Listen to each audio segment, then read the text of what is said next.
Hey guys, welcome to my first ever YouTube moto vlog. So ఈరోజు అయితే నేను SD షోరూమ్కి వెళ్తున్నాను.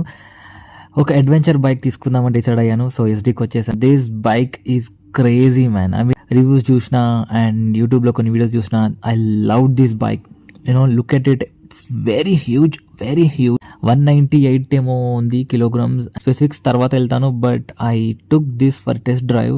అమేజింగ్ తెలుసా, అసలు అమేజింగ్ పవర్. అసలు దాని హార్స్ పవర్ పిచ్చి లేపింది. నేను ఇంకా ట్రాఫిక్లో థర్డ్ గేర్లోనే ఉన్నా, ఫోర్త్ గేర్ కూడా వెళ్ళలేదు because of lot of traffic in Hyderabad. కానీ దాని హార్స్ పవర్కి పిచ్చి ఎక్కేసింది నాకు. ఇట్లా గిగ్గితే వెళ్ళిపోతుంది బండి. 334cc engine కనిపించేస్తుంది. ఇట్లా కళ్ళ ముందు ఎట్లుంది అది, అసలు సూపర్ ఉంది. నాకైతే మస్తు నచ్చింది. I was very excited when I'm driving. For some reason speedometer పని చేయట్లేదు, 0 పైనే ఉంది. I don't know why. Himalayan కూడా నేను ఇప్పుడు టెస్ట్ డ్రైవ్ చేయాలి. చేసిన తర్వాత డిసైడ్ అవుతాను తీసుకోవాలా వద్దా అనేది కూడా.